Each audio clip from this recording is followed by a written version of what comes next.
originally? Well, we from the very get-go, those of you who've been covering us, my second week on the job, first week obviously was the Georgia Tech game, and then the next week was an open date. And in fact, I caught a little heat that week because I said, you know what, we're not going to practice today. We're going to go and do some community service. And I believe that first year we went to the hospital over here in Greenville, if I remember correctly. And the message was, we're practicing today. You know, and this is as important a practice as we would have out on that field. We're practicing for life. We're trying to practice to build our culture here for what we want to be and the type of program we want to have. And so we've done that every year since. We always have a community service project, our open date. We always have a big community service project during our Christmas bowl season. We do a couple things in the spring and also in the summer. So it's just one of those things we try to make sure that we provide these opportunities for our players to grow and to be exposed to giving and the joy that comes from giving and serving others and helping others and developing that type of leadership.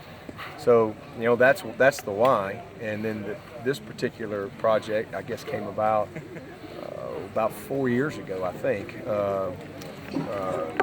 This is maybe our fourth year doing the habitat, but Jeff Davis brought it to me and said, what do you think? And I was like, yes, because we had done a lot of different things.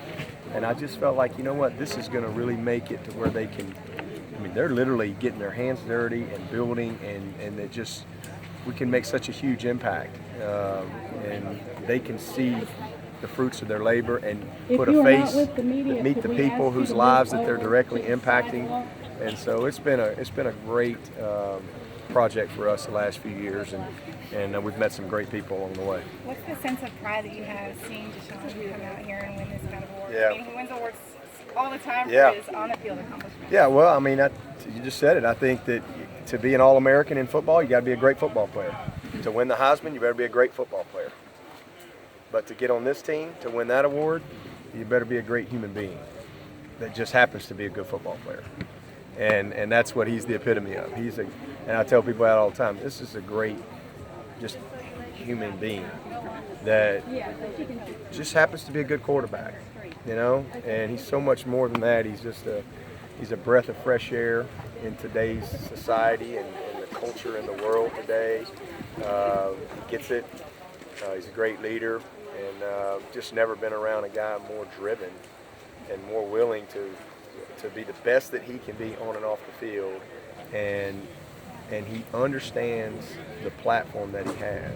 And he can't do everything, and he can't be all things to all people, but he goes above and beyond in trying to bless other people, whether it's how he handles himself or how he responds to something, or it's specifically things like this and his involvement in the community, especially the habitat. Hey, Coach, tell me about, obviously, you know, you guys are trying to win football games.